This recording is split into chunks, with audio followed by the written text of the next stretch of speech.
शेतकरी मित्रांनो, स्वागत आहे. आणि एक आनंदाची बातमी पण आहे. योजनाखोर लोकप्रिय यूट्यूब चॅनलला सबस्क्राईब केलं नसेल तर सर्वांनी सबस्क्राईब करायचं आहे आणि जो बेल आयकॉन आहे त्याला ऑल प्रेस करायचा आहे. तर अत्यंत आनंदाची बातमी शेतकरी बांधवांसाठी आहे.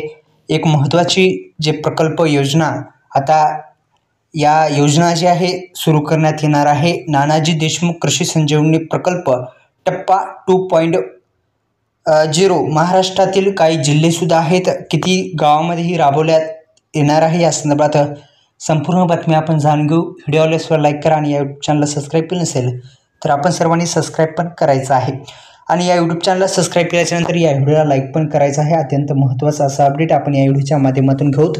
तर नानाजी देशमुख कृषी संजीवनी प्रकल्प टप्पा जो आहे तो आता राबवण्यात येणार आहे आणि त्याला आपण जी योजना आहे ती सुद्धा राबवली येणार आहे. महाराष्ट्रातील 21 जिल्ह्यातील 7,201 गावामध्ये राबवण्याकरिता शासन मान्यता प्राप्त झाली असून दिनांक 28/10/2025 पासून माननीय मुख्यमंत्री आणि उपमुख्यमंत्री यांच्या मंत्री कृषी तसेच इतर सन्माननीय मान्यवरांच्या उपस्थितीमध्ये प्रकल्प उपक्रमाचा शुभारंभ जो आहे तो आता करण्यात आलेला आहे.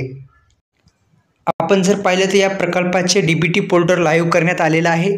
सदर जे अधिकृत वेबसाईट आहे त्याला जाऊन आपण विविध प्रकल्पासाठी विविध घटकाचा लाभ घेऊ शकता. याद्वारे या योजनेद्वारे मोठ्या प्रमाणात शेतकरी बांधवांना लाभ होणार आहे.